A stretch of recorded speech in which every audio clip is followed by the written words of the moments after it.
Bonjour, bonsoir, chères toutes, chers à tous. Heureux de vous recevoir ici et maintenant sur votre chaîne, la chaîne de El Mancio Godson, sous le regard bienveillant de Shaka Zulu. Aujourd'hui, j'aimerais aborder, disons, la dimension métaphysique de ce quelque chose qui a eu lieu il y a quelques jours, à savoir le sommet Afrique-France, pour ne pas dire France-Afrique, le sommet Afrique-France qui était donc présidé par le sieur Emmanuel Macron, sous l'autorité du sieur Emmanuel Macron, président de la République française, et sommet auquel des Africains ont été invités, et donc pour renouer un certain nombre de liens avec la jeunesse africaine. Pour quelles raisons? Ben, ça reste à voir. Je voudrais également vous dire qu'en ce qui nous concerne sur cette chaîne, nous ne faisons pas de la politique. Parce que depuis que j'ai commencé la spiritualité, je me posais certaines questions tout au départ. Je pouvais faire la politique ou toute autre chose. Mais j'avais une vision. Ma vision était de comprendre le principe premier des choses. Parce que pour moi, les choses possèdent un code premier, puisque les choses préexistent à leur propre existence, puisque l'existence est une manifestation du principe premier d'une chose qui est son code premier. Je me suis toujours demandé quel était le principe premier des choses, afin qu'on les utilise dans leur principe premier pour ne pas les dénaturer. C'est la raison pour laquelle je ne cherchais pas ma perception du savoir sacré, mais je cherchais plutôt à comprendre ce que le savoir sacré a à m'apprendre.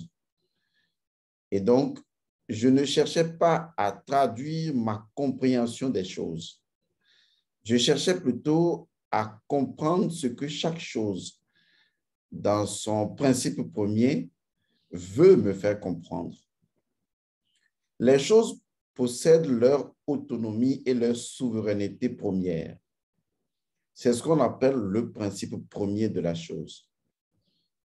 C'est ce qu'on appelle justement la métaphysique de la nature, et je vous assure, c'est la voie de nos ancêtres. Et donc, j'ai toujours été fasciné pour faire cette recherche du pourquoi des choses. Je n'aimais pas du tout le comment, mais j'aimais plutôt le pourquoi. Pourquoi l'eau? Pourquoi l'air? Pourquoi la terre? Pourquoi le ciel? Pourquoi les étoiles? Pourquoi le soleil? Pourquoi? Pourquoi? Aujourd'hui, la science ne peut pas résoudre le pourquoi. La science tente, tant bien que mal, et c'est à son actif, de résoudre le comment. Mais nous oublions une chose, c'est que pour un continent comme le continent africain, ou plus spécifiquement Kama ou Kemet, le pourquoi a déjà été résolu. Et c'est ce qui a permis à nos ancêtres de créer dans les mythologies égyptiennes ce que nous appelons des Netchéros. Ce sont des principes. Avant d'être vus au niveau spirituel comme étant des divinités qui ne sont pas à adorer, contrairement à ce que les gens pensent, ce sont d'abord des principes scientifiques, des principes spirituels et scientifiques. Lorsque nos ancêtres parlaient de Netcher, Ils avaient trouvé le principe premier de la chose.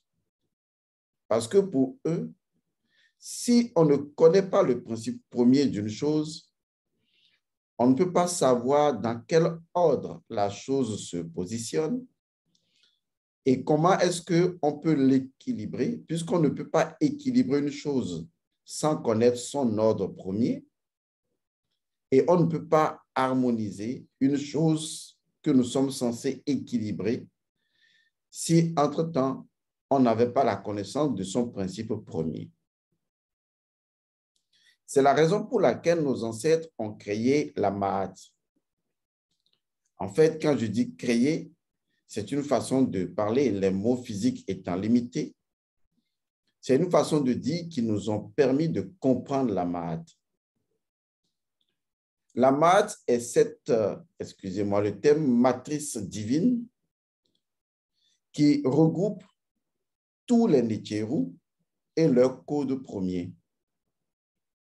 La connaissance de la Ma'at est la connaissance de la métaphysique de la nature, parce que je comprends le code premier de chaque chose et je ne peux pas créer le désordre parce que je connais la place de chaque chose au sein de la création et je suis amené à créer l'équilibre par la connaissance du principe premier de la chose et donc je ne peux pas créer de la destruction.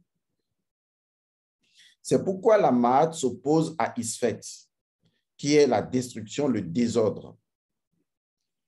Parce que pour nos ancêtres qui avaient vécu des milliers d'années sur cette planète Terre et qui avaient fait des expériences des ères astrologiques, ils avaient compris le fondement premier de la Ma'at.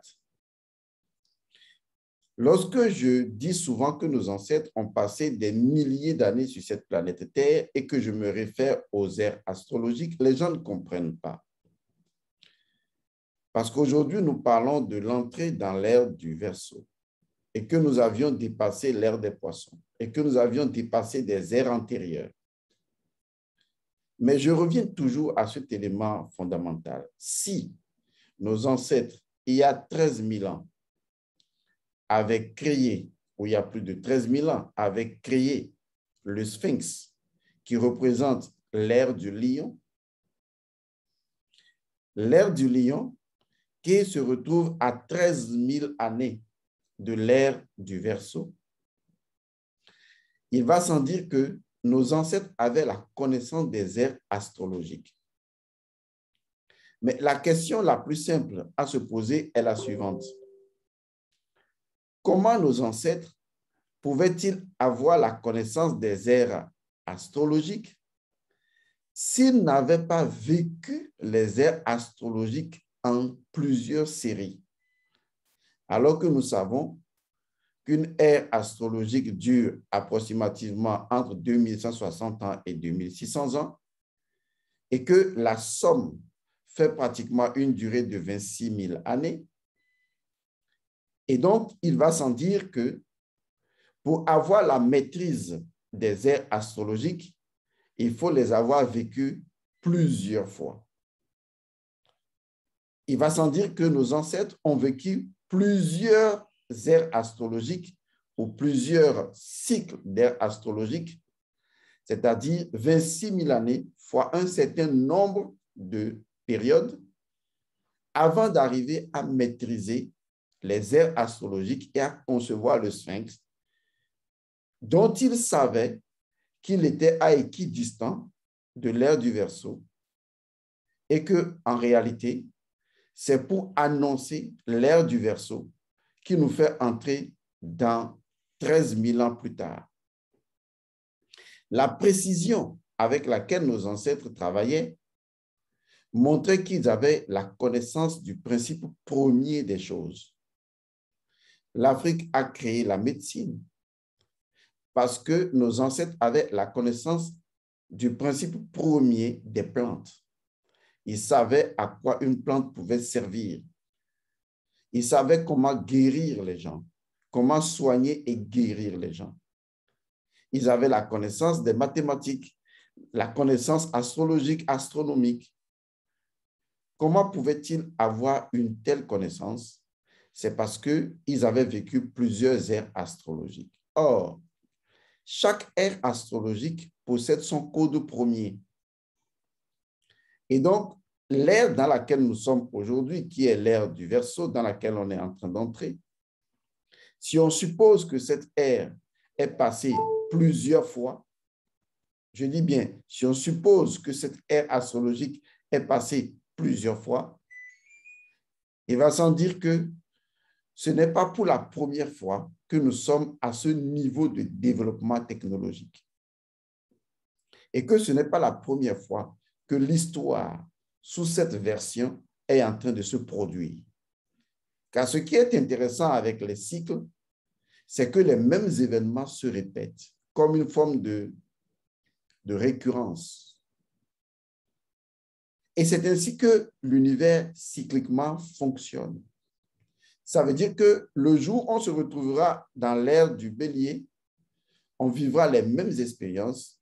Lorsqu'on se retrouvera dans l'ère du Taureau, on vivra les mêmes expériences, les mêmes choses se reproduiront encore et encore sur des échelles de valeurs différentes, mais encore et encore. C'est pour cette raison que je vous le répète, ce niveau de technologie que nous connaissons aujourd'hui, qui est très fulgurant et qui est dû simplement à des connaissances préexistantes dans l'Égypte antique, ce niveau de technologie, nous l'avions déjà connu au terme des ères astrologiques par nos réincarnations et ce n'est pas la première fois. Donc, ce n'est pas la première fois qu'il y a ce conflit entre Seth et Horus. Ce n'est pas la première fois qu'il y a ce conflit entre l'Occident et l'Afrique. Ce n'est pas la première fois. Je parle de façon métaphorique et directe à la fois. Chacun saura quoi trouver dedans. Il serait donc ignorant de la part des Africains de supposer que c'est la première fois dans l'histoire de l'humanité que nous sommes en train de nous confronter au leucoderme. Ce n'est pas la première fois. Cela a déjà été dans les cycles antérieurs de l'ère du Poisson et du Verseau, et cela se répète encore aujourd'hui entre l'ère du Poisson et du Verseau. Et nous, en tant qu'hommes de connaissance, nous savons déjà quelle sera la suite. Qu'est-ce qui va se produire après? Lorsque vous entendez parler du sommet Afrique-France ou France-Afrique, et que cela s'organise sous l'autorité du président français, et que cela a lieu sur la terre française ou dans une zone occidentale, lorsque on analyse au niveau métaphysique, au niveau spirituel, les éléments, on se rend compte qu'en réalité, les Africains ne cessent jamais et ne cesseront jamais de se laisser baiser sans lubrifiant par ces gens que les Indiens et même les Amérindiens de l'époque appelaient déjà, et ils avaient plusieurs noms pour eux, les visages pâles. Vous savez ce que je dis? On les appelait les visages pâles. Ils avaient beaucoup de noms. Hein. Ils avaient les noms comme visage pâle, et hibou lugubre, et homme de mauvais présage, et des gens aux yeux gros. Et on leur donnait beaucoup de noms. Et le nom que j'appréciais le plus, qui était donné par ces Indiens à ces conquérants de l'époque, à qui ils disaient, mais qu'est-ce que vous cherchez? Pourquoi vous êtes toujours pressés? Et pourquoi vous n'êtes jamais rassasiés? C'est ce qu'on leur disait. Pourquoi vous êtes toujours pressés et pourquoi vous n'êtes jamais rassasiés? On les appelait à l'époque, les Indiens d'Amérique les appelaient les visages pâles à la langue fourchue. C'est ainsi qu'on appelait les leucodermes, les visages pâles à la langue fourchue, c'est-à-dire à la langue de serpent. On les appelait aussi des individus à double visage, à double langage. Et à l'époque, les Indiens disaient, il ne faut jamais croire à la parole d'un visage pâle. Ce n'est pas moi qui le dis, hein, c'est l'histoire que je vous raconte là. Il ne faut jamais croire à la parole d'un visage pâle, jamais. Il y a un fondement métaphysique à la chose. Le fondement métaphysique, c'est quoi? C'est que lorsque on les indexait en disant visage pâle, pour montrer simplement qu'ils étaient dénués de sang, c'est-à-dire qu'ils avaient un faible taux de sang. Nos ancêtres savaient que lorsque quelqu'un est, entre griffes, anémié, il souffrait d'un certain nombre de déséquilibres psychologiques et affectifs. Aujourd'hui, la médecine peut le prouver et je ne dis rien de bête. Lorsque vous prenez quelqu'un qui est anémié, c'est-à-dire de façon globale, dont le niveau de sang est très faible. En fait, il y a 3 états. Soit vous avez une trop grande quantité de sang, soit vous avez du sang en très légère quantité, soit vous avez du sang en quantité équilibrée. Les comportements ne sont pas les mêmes. Lorsque vous avez du sang en grande quantité, vous avez des comportements extrêmement sauvages et matérialistes. Lorsque vous avez du sang en quantité faible, ce que j'assimile à de l'anémie, vous êtes des personnes toujours tête en l'air, des gens déséquilibrés. Émotionnellement, disons psychologiquement, votre esprit est instable. Vous souffrez d'une instabilité psychologique à tendance suicidaire et autodestructrice. Et donc, ceux qui les appelaient les visages pâles voyaient en eux des individus psychologiquement instables, des personnes qui n'avaient pas des rituels de stabilité dans leur tradition. Parce que fondamentalement, c'étaient des gens qui ne pouvaient pas rester sur place et donc qui n'étaient pas du tout enracinés. Malheureusement, ce sont des mots forts. Je vous rappelle tout ça en vous disant que les Indiens d'Amérique disaient déjà que ces gens-là, ce sont des visages pâles à la langue fourchue, des gens à 2 visages. Il ne faut jamais croire à la parole d'un visage pâle, jamais. C'est ce que disaient déjà des ancêtres d'une autre civilisation. Et ça n'a pas raté. Parce que au moment où le visage pâle te tend une main de ce côté, il est en train de te spolier avec l'autre main. C'est de leur nature. C'est le principe premier qui les codifie, ça. Et c'est ce principe premier, les codifiant, qui est leur nature première. Vous ne pouvez pas changer la façon dont un chien a de s'asseoir. Depuis que le chien est chien, le chien a une façon spécifique d'être et de s'asseoir. C'est sa nature. Il faut que vous compreniez bien les choses. Les choses possèdent leur nature première, leur principe premier, leur code premier. Le code premier de ceux-là que moi je qualifie d'occidentaux, des individus à visage pâle, à la langue fourchue, leur code premier, c'est ça qui les définit. Ils sont pâles et ils ont la langue fourchue. Ce sont des individus à double visage. Je vous dis, c'est leur nature première, c'est leur code premier. Vous n'y arriverez jamais si vous voulez les changer. Ils ne changeront jamais. Je crois qu'il faut que vous compreniez ça. Je crois que c'est à ce niveau que vous avez un bug dans votre système mental, vous les Africains. On dirait que quelque chose ne va pas bien chez vous. Et j'ai comme l'impression que les Africains sont maudits. Et les ancêtres africains se sont détournés des Africains. Et vous savez pourquoi? Parce que tous ne sont pas réellement des Africains. C'est une erreur de penser que parce que vous avez la peau noire, vous êtes africain. C'est faux.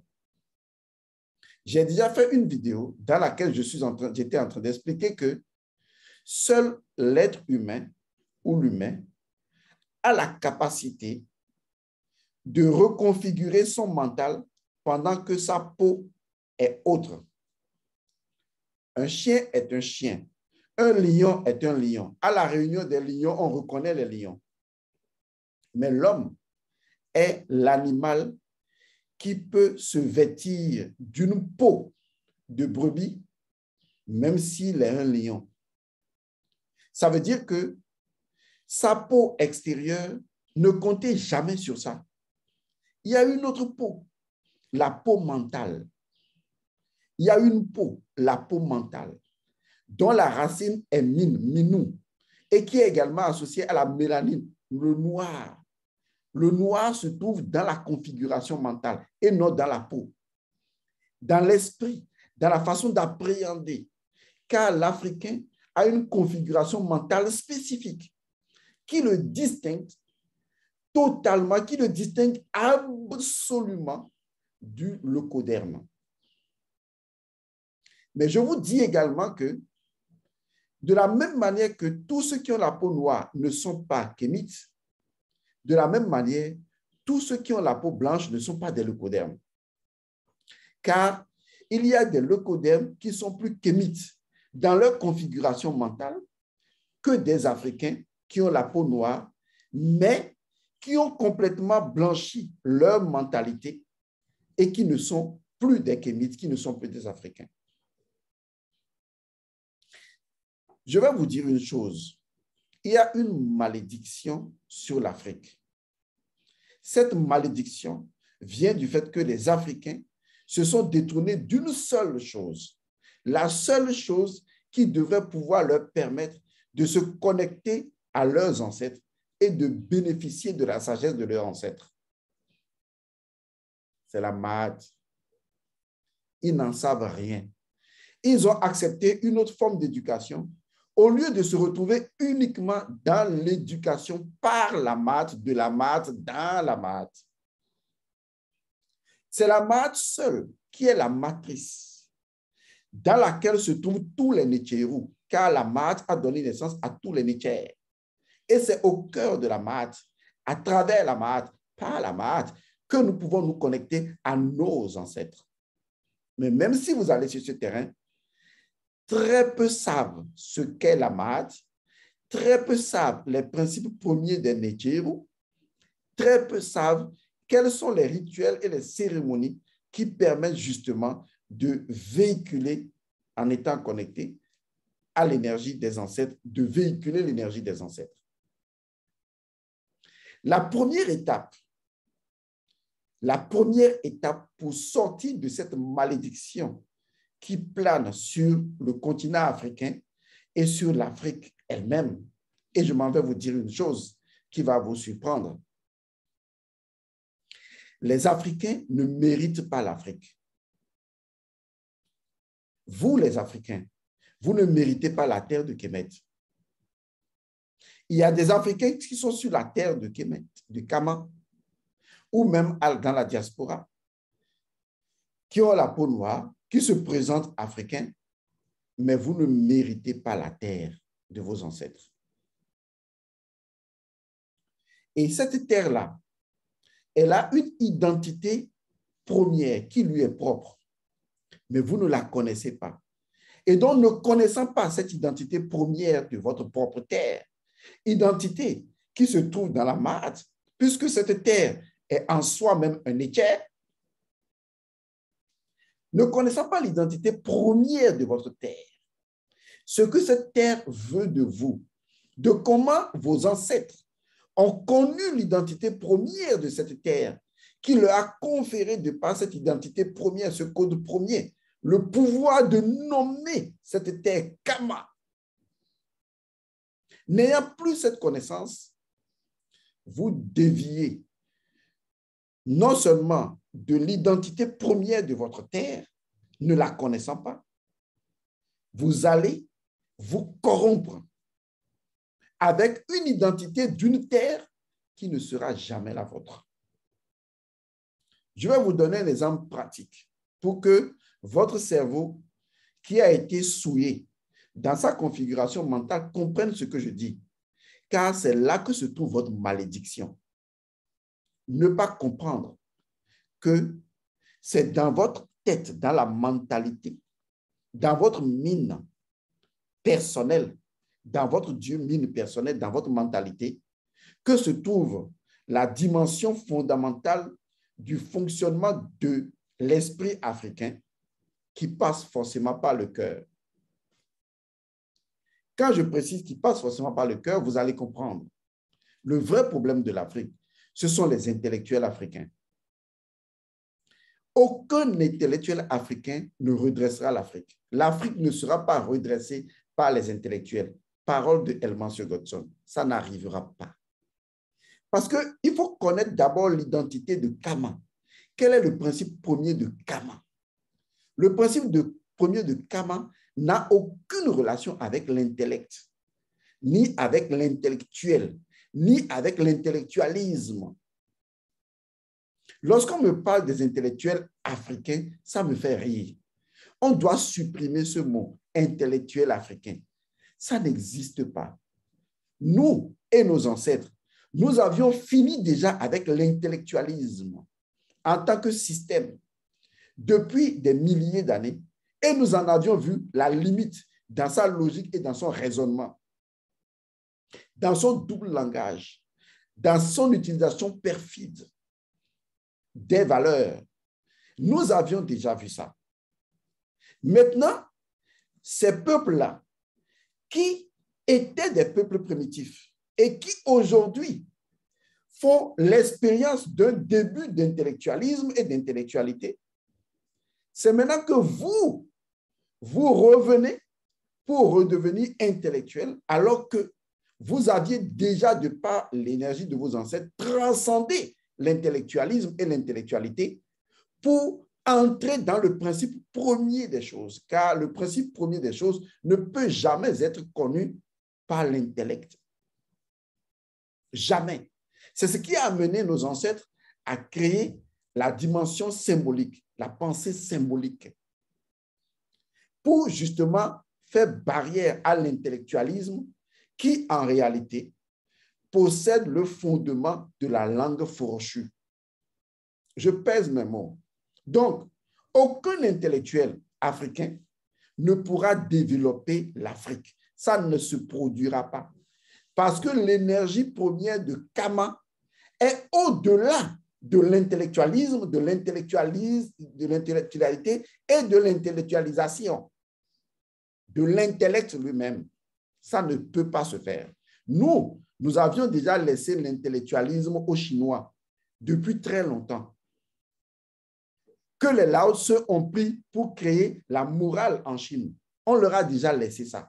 C'est ce que nous avons compris qu'eux, ils pouvaient développer dans la vertu, parce que c'est ce qui convient à leur nature. Mais pour un peuple leucoderne, pour un peuple perfide, pour un peuple dont le langage est toujours double, il me semble que vous ne comprenez pas ça. C'est leur nature. Qu'est-ce qui ne va pas chez vous? C'est-à-dire que c'est leur premier principe, c'est le code qui les définit, c'est ce qui fait leur définition intrinsèque, c'est ce qui fait leur quiddité. Peut-être qu'en me répétant, ça finira par rentrer dans votre esprit complètement corrompu. Quand vous regardez l'eau, l'eau est l'eau, c'est sa nature, c'est ce que l'eau est. Ces gens-là, c'est ce qu'ils sont. Il faut que ça rentre définitivement dans votre tête. Ce sont des individus à la langue fourchue. Ça ne changera pas. Je ne vais pas m'égarer de mon sujet, ne vous en faites pas. Je disais tantôt que vous êtes maudits par votre propre terre. Je dis bien, tous les pseudo-kémites, tous les pseudo-africains, panafricains, tout cet ensemble de, excusez-moi, de conneries, qui en réalité n'ont jamais rien compris à la spiritualité de leurs ancêtres, pour partir du principe premier de Kama, avant d'engager n'importe quelle lutte, que je dis, ça va échouer parce que vous ne pouvez pas mener une lutte sans la connaissance du principe premier de votre terre. Puisque c'est votre terre qui vous donne la puissance, le pouvoir d'agir. C'est votre mère. Vous la transportez où que vous alliez parce que son éther vous accompagne. Notre terre a un éther. Je peux vous en donner la démonstration parce que nos ancêtres ne pouvaient pas créer une civilisation matérielle s'ils ne créaient pas la spiritualité de cette civilisation. Donc, si on a appelé notre terre Kama, il faut bien comprendre, si on a appelé notre terre Kama, c'est tout simplement pour montrer que notre terre est reliée à une énergie qui l'a créée et qui se trouve dans une dimension particulière, qui est la dimension du Ka, c'est-à-dire la dimension astrale, d'où préside Horus l'Ancien. Je dis bien, où préside Horus l'Ancien, Horakti, où préside l'Horus l'Ancien.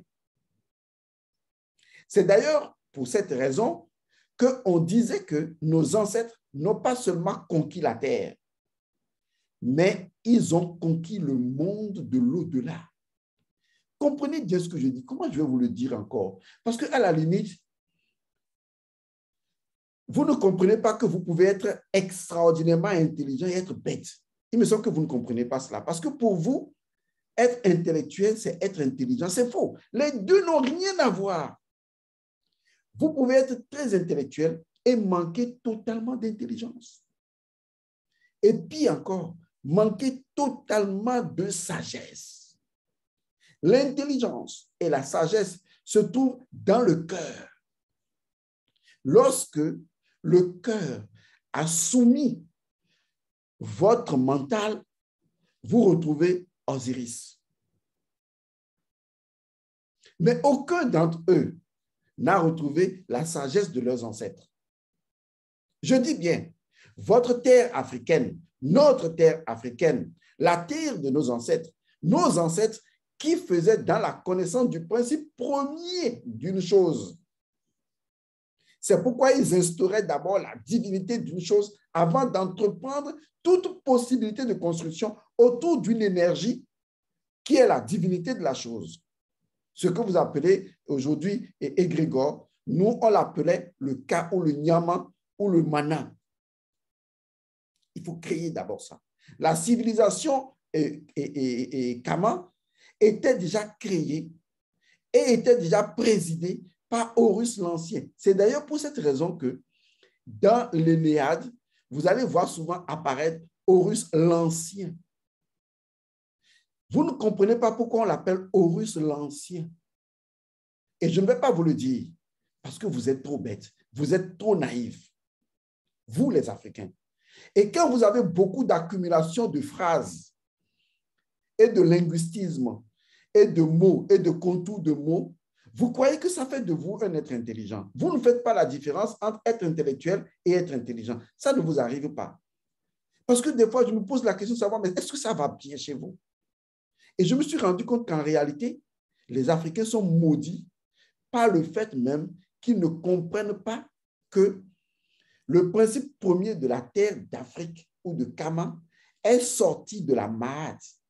Et que tant qu'ils ne vont pas retrouver la Maat, ils ne seront pas connectés à leurs ancêtres. Ça n'arrivera pas. Vous êtes maudits. Excusez-moi d'être assez grave. Regardez comment les Africains agissent. C'est-à-dire qu'on les baise de la même manière tous les jours, mais ils continuent toujours de le faire. Est-ce que ça, ce n'est pas une malédiction? C'est une malédiction. Les Africains sont maudits. Et vous savez pourquoi? C'est parce qu'ils ne méritent pas cette terre. Vous ne méritez pas cette terre. Il y a des Africains, certes, qui méritent la terre de leurs ancêtres. Mais ce n'est pas parce que vous êtes Africain, vous êtes sur la terre d'Afrique que vous méritez cette terre. Vous ne méritez pas cette terre. Je crois que le problème se pose à ce niveau. Il faut plutôt se poser des questions correctes. Est-ce que les Africains méritent la terre d'Afrique? Je crois que c'est de ça qu'il s'agit. Est-ce que vous méritez votre terre? Je crois que non. Moi, ma réponse est claire. Vous ne méritez pas cette terre. C'est pourquoi vous êtes des égarés. C'est pourquoi vous êtes maudits. C'est pourquoi vous avez des maladies inexplicables. C'est pourquoi, bien que vous vous croyez intellectuel, vous êtes toujours sous domination par le pouvoir impérialiste. Vous êtes naïf, vous êtes bête et vous êtes, dans cette tête-là, vous n'êtes plus normal. Je suis désolé et je présente toutes mes excuses, mais je veux être grave aujourd'hui parce que je ne comprends pas pourquoi un peuple peut être aussi bête. Et bien que vous leur ouvrez les yeux, ça ne change rien. Hein? Non. Demain, ils reprennent la même chose. Ils parlent de gros français, mais en fin de compte, ils n'ont pas poussé de iota vers l'intelligence. Sinon, je vais vous faire une simple démonstration. Souffrez pour ce que je dis. Hein? Vous pouvez m'insulter, dire ce que vous voulez. Moi, je m'en fous. Ça, c'est votre problème. Et je m'en foutrai éperdument. Ça ne me regarde pas. Je vais vous donner un exemple. Voilà comment ça se passe en Afrique. Retenez bien mes mots.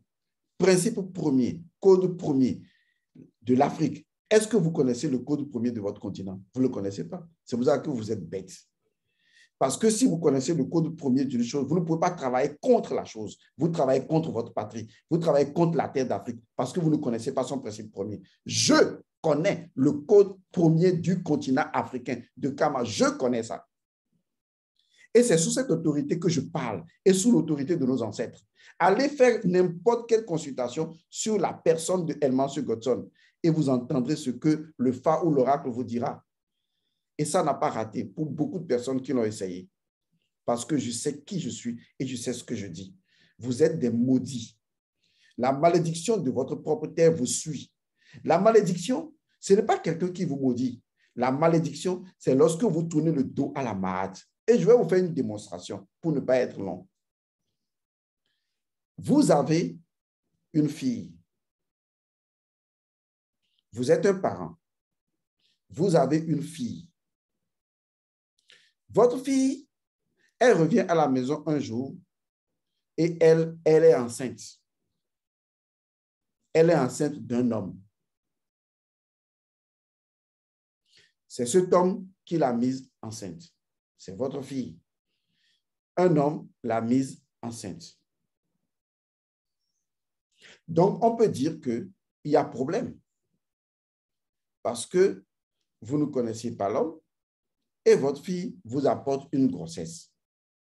En tout cas, chez nous, en Afrique, on dit qu'il y a une situation, il y a un problème.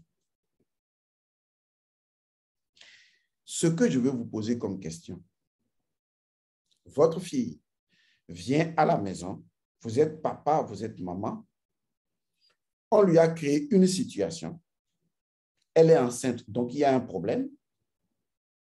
Et maintenant, suivez-moi bien, celui qui a enceinté votre fille, dans ces conditions aléatoires, il vous demande de venir dans sa maison pour que vous en parliez. Je ne sais pas si vous comprenez ce que j'ai dit. Moi, je suis sur le continent africain.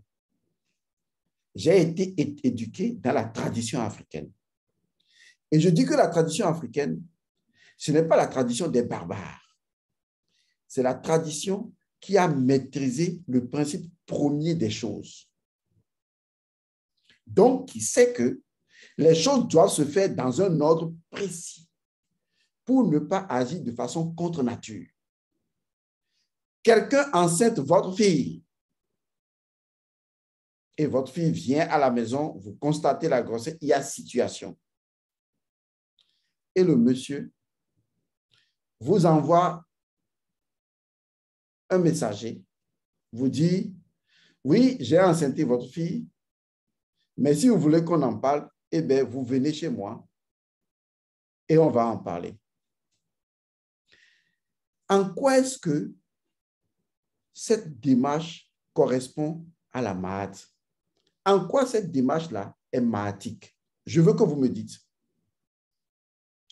Parce que le vrai problème, c'est que vous avez la peau noire, mais vous ne marchez pas dans les pas de vos ancêtres.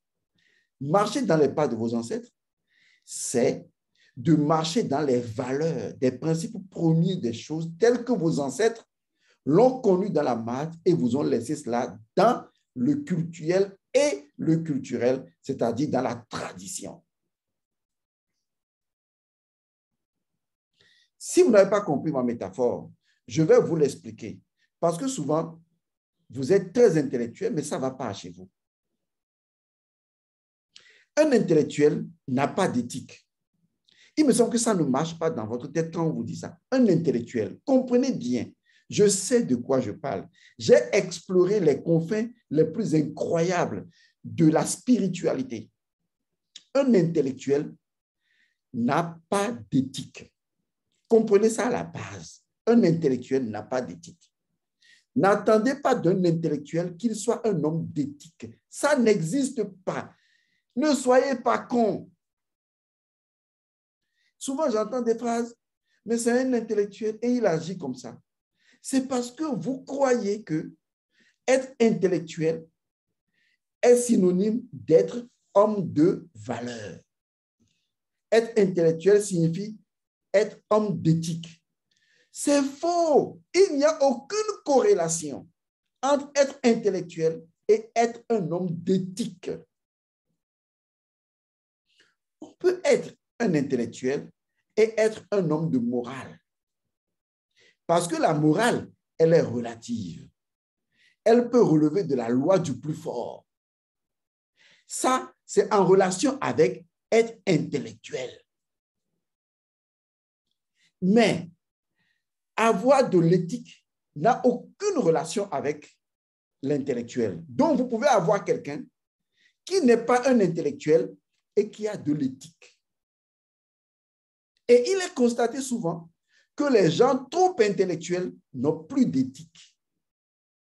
Parce qu'il existe dans l'intellect une forme d'arrogance mentale que nos ancêtres connaissaient déjà et qui vous sort de l'éthique, vous plonge dans la relativité de la morale et vous donne l'autorisation même de faire ce qui est pire et de le justifier par la morale. Mais vous ne pouvez pas vous approcher de l'éthique parce que l'éthique est liée à l'intelligence, à la sagesse et au cœur. Si vous comprenez un peu, avec un peu de bon sens ce que je dis, sous le regard bienveillant de Shaka Zulu, ça pourra vous aider. Parce que, excusez-moi, permettez-moi, on le fait en africain, je vous demande pardon, permettez-moi de vous insulter pour que ça sonne bien dans votre tête. Vous êtes bêtes. Les Africains, vous êtes trop bêtes. Et vous êtes trop naïfs. Vous voulez demander à un chien de se comporter comme un être humain. C'est ça ce qu'on vous enseigne. Ces gens-là, c'est leur nature. Ce sont des gens à la langue fourchue.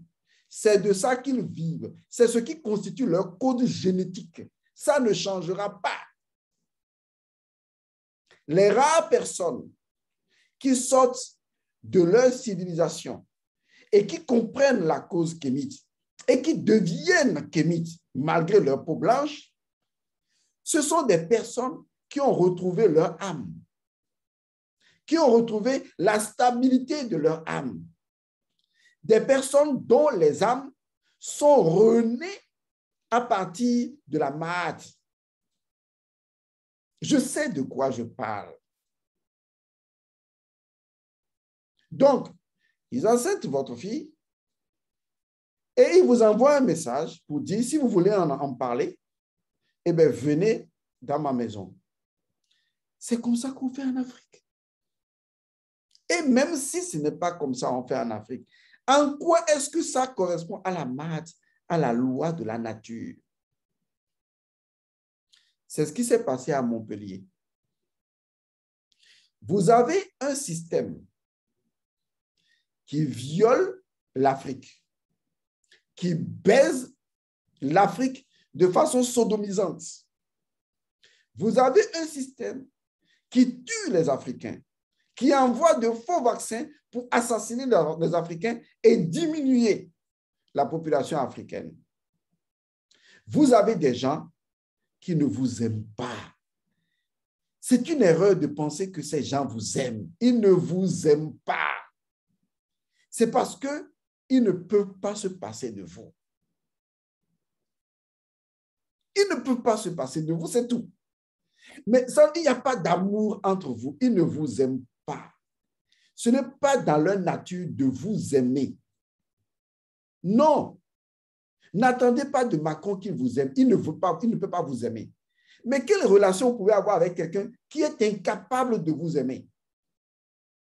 Ça n'existe pas, ce type de relation-là. Donc, cette personne, il soutient des gouvernements contre la jeunesse, contre les populations et les peuples africains. Ce sont des gens qui envoient des fusils, les vendent à des gens qui deviennent djihadistes pour pouvoir asseoir leur économie.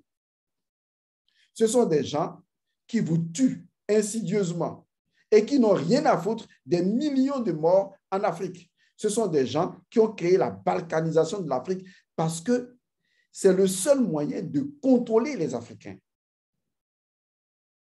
Et donc, ces gens, ils ont, au-delà de toute règle de la nature, de la maths, de la morale, ils ont baisé votre fille, ils l'ont enceintée.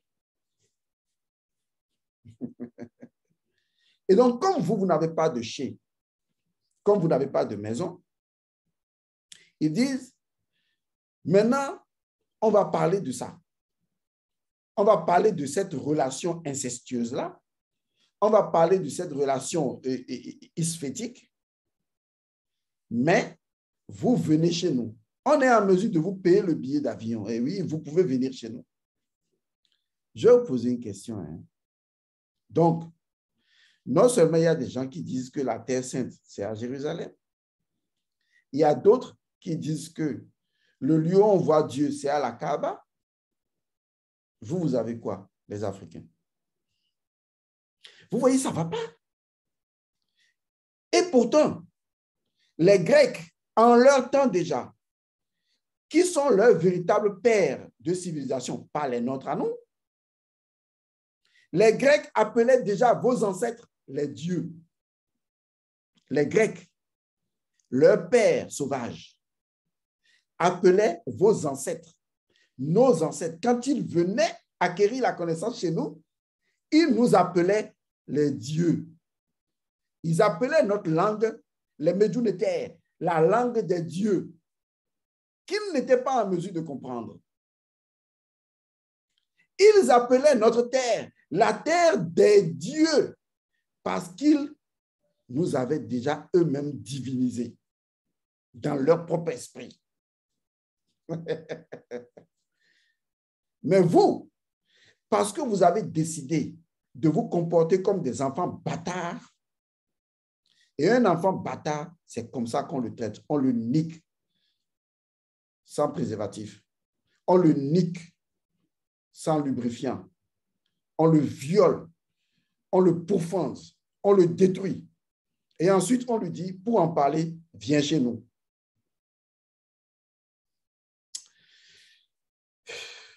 C'est triste.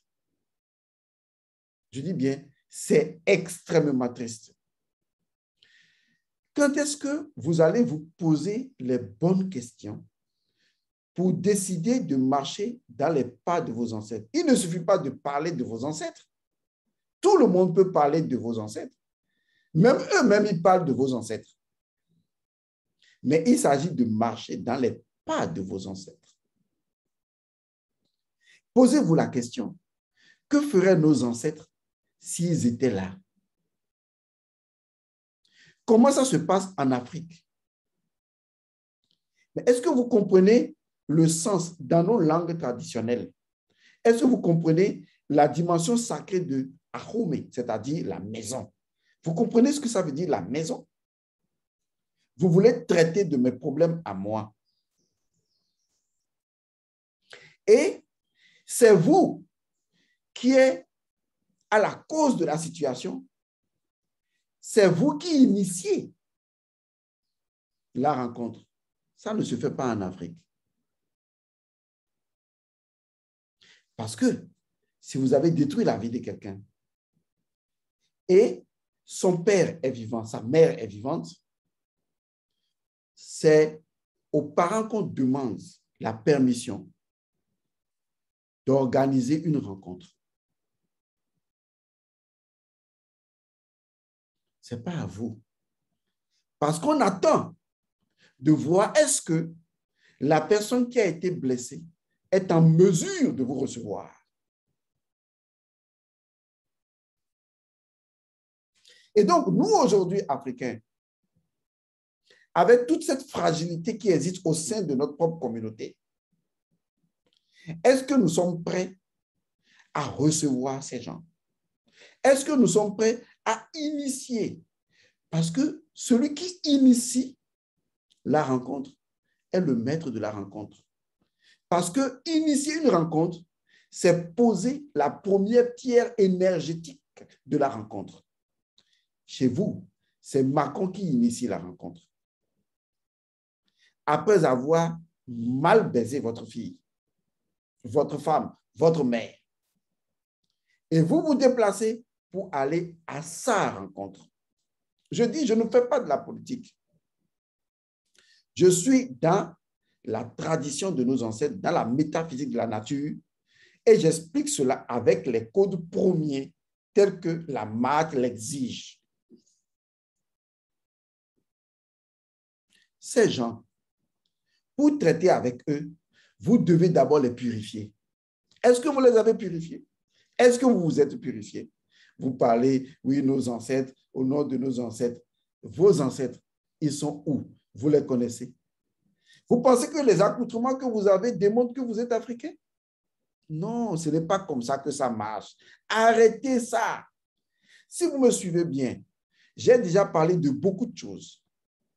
Vous êtes intellectuel, mais vous n'êtes pas intelligent, vous n'êtes pas sage. Les deux ne marchent pas ensemble. Être intellectuel ne veut pas dire qu'on a l'éthique. Ça n'existe pas. On peut avoir la morale, mais pas l'éthique. Pour avoir l'éthique, il faut être dans la maths. Or, la maths, c'est la connaissance du principe premier des choses pour l'ordre, l'équilibre et l'harmonie.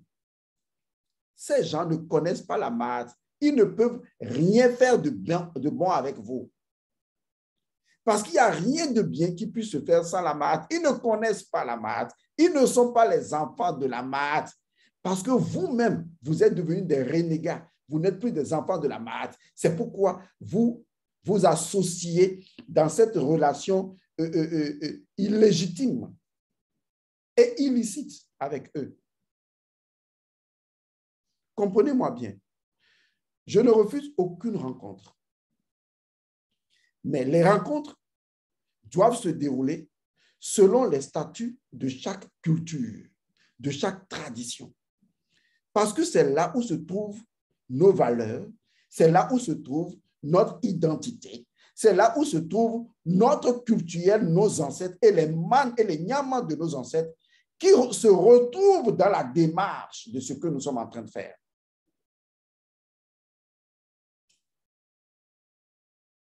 C'est pitoyable.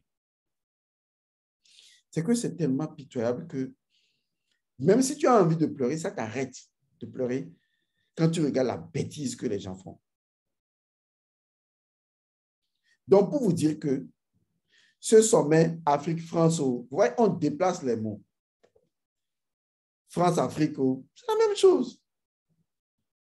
C'est la même chose. Ça dit que, je vous en prie, pardonnez-moi, excusez-moi de me répéter. Hein. Est-ce que vous savez que une chose a sa nature propre?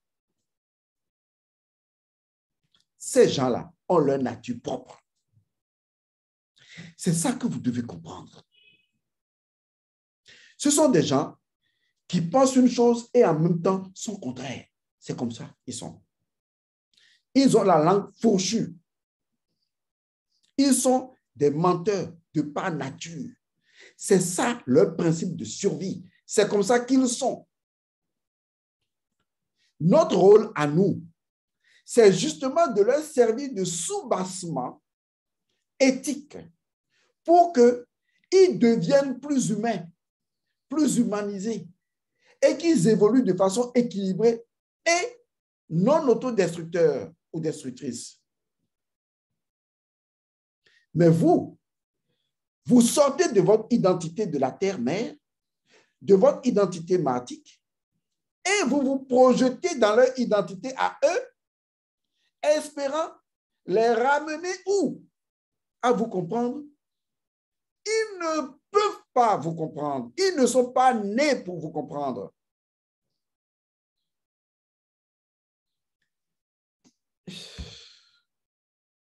Est-ce que l'intellect comprend l'intelligence? L'intelligence échappe à l'intellect. Je vais le dire autrement. La sagesse échappe au raisonnement et à la logique. Avez-vous jamais vu un sage en Afrique? Ceux-là qu'on appelle les gens aux paroles déroutantes. Est-ce que vous en avez jamais rencontré? Oui, peut-être maintenant qu'il y a la mondialisation, vous avez connu des maîtres au moins dans beaucoup de civilisations. Comme par exemple en Inde, vous avez rencontré de ces grands maîtres, n'est-ce pas? De ces maîtres, quand ils vous parlent, la logique n'est pas là, le raisonnement n'est pas là, mais vous êtes dans la vérité, vous sentez la sagesse. Où était la logique? Où était le raisonnement? Il n'y en avait pas. Où était l'intellectuel? Et pourtant, vous êtes nourri d'informations. Et ça ne vous a pas fait atteindre la réalisation intérieure. Donc, notre terre Kama a une identité principe qui est présidée depuis le monde astral par Horus le Grand, Horus l'Ancien. Et c'est l'unité des deux mondes qui fait Kama. C'est la raison pour laquelle notre terre a toujours été une terre bénie, une terre sacrée. Parce que c'est le pont de Jacob, c'est le pont où le monde céleste et le monde terrestre échangent continuellement des vibrations, des énergies. Parce que nos ancêtres ont mis en place la divinité de Kama depuis le monde astral, dans le monde physique, avant de commencer à construire leur civilisation. Ils n'agissaient jamais contre nature. Contre nature veut dire créer la forme d'une chose sans avoir maîtrisé le principe. Mais vous imaginez donc que si une civilisation a duré autant de siècles, autant de millénaires, c'est parce qu'on lui a créé d'abord son équerre avant de lui consacrer une forme physique. C'est pourquoi malgré la disparition physique des informations de Kama, Kama demeure une puissance incontournable. Mais où sont les Africains? Vos ancêtres sont où? Je vais vous dire où ils sont. Ils sont tous regroupés dans l'Assemblée des dieux, dans la Mahad. Si vous n'appliquez pas la Mahad, dans son intégralité, dans ses valeurs, dans ses us et coutumes, dans ses rituels et cérémonies, vos ancêtres, ne doit pas les miens, vos ancêtres vont se détourner de vous. Vos ancêtres ne se rapprocheront jamais de vous sans la Mahad. Ils se rapprochent de vous que dans la Mahad. La Mahad, ce n'est pas simplement un ensemble de règles, c'est également un ensemble de rituels, de pratiques initiatiques, mais également un ensemble de codes. Code de la connaissance du principe premier des choses et de comment les démarches dans l'ontologique des choses doivent se dérouler. C'est comme si, dès que le blanco vous appelle, vous êtes agité, comme si c'est là que vous avez du sens. En fait, vous êtes des contremaîtres. Et le blanco vous appelle, et on est content que le blanco m'appelle. Et on court, oh, le blanco m'appelle. Et on est heureux de faire des photos avec le blanco. Moi-même, j'étais avec le blanco.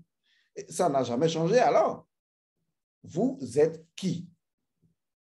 Qui êtes-vous? Pour que vous alliez jouer cette comédie-là.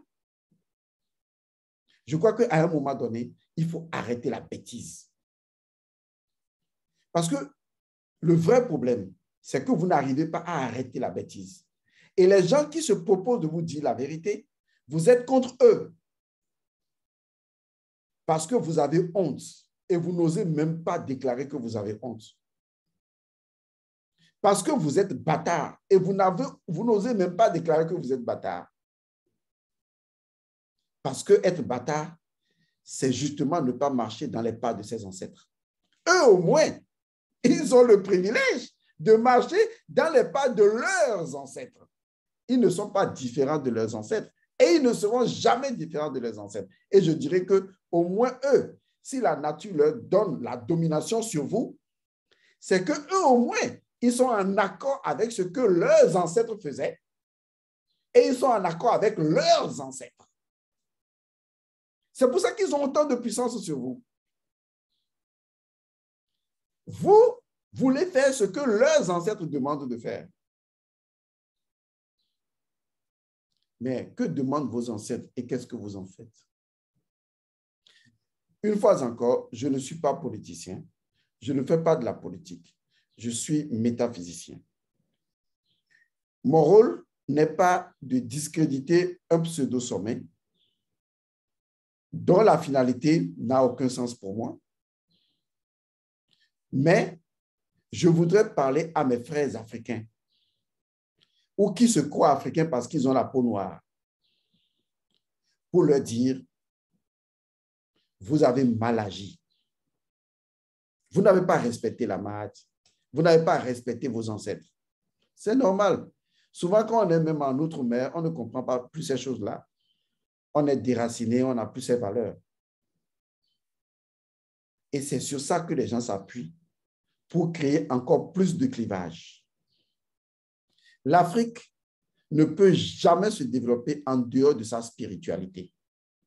Ainsi a parlé la Mahat, car ainsi nos ancêtres ont béni et identifié cette terre. La terre de l'Afrique ne peut jamais se développer sans sa spiritualité. C'est impossible. Faites tout ce que vous voulez. Mais tant que vous ne retournez pas à la spiritualité, qui est la connaissance du code premier des choses, je vous dis, notre terre est fondée sur cette énergie-là. Vous ne pouvez pas changer ça. Ce n'est pas possible. Si vous allez contre ça, vous êtes maudit. Et rien de ce que vous allez faire ne marchera. La malédiction consiste en ce sens que lorsque vous sortez de la Mahat, vous êtes possédé par les entités isphétiques, les entités de Isphét, les entités de Seth, les entités sétiennes. Et ces entités-là vont créer la confusion, le désordre, la malédiction dans votre vie. C'est ce qui fait qu'aujourd'hui, les Africains sont comme ça. Et des fois, on se pose la question, mais est-ce que ce sont les arrière-enfants, petits-enfants de ceux qui ont créé les pyramides? Oui, ce sont eux. Ce sont vraiment eux. Mais eux, là, ces arrière-petits-fils des petits-fils de ceux qui ont construit les pyramides, vous savez pourquoi ils sont comme ça? C'est parce qu'ils sont maudits par leur propre terre. Ils sont maudits par leurs propres ancêtres. Ils sont maudits parce qu'ils ne méritent pas la terre. Vous devez prouver à Kama que vous la méritez. Vous devez prouver à la terre Afrique que vous la méritez. C'est une entité vivante. Et actuellement, nous sommes à l'époque de la grande sélection. Il y a beaucoup de personnes qui ne sont pas des Africains, qui seront éliminés par la terre Afrique elle-même. Et la terre d'Afrique va rassembler des individus de plusieurs couleurs, mais qui seront fondamentalement des Kémites. Les autres, que je ne veux pas nommer, eh bien, la terre répondra de vous également. De toute façon, une fois encore, je vous présente toutes mes excuses pour la véhémence de mes propos.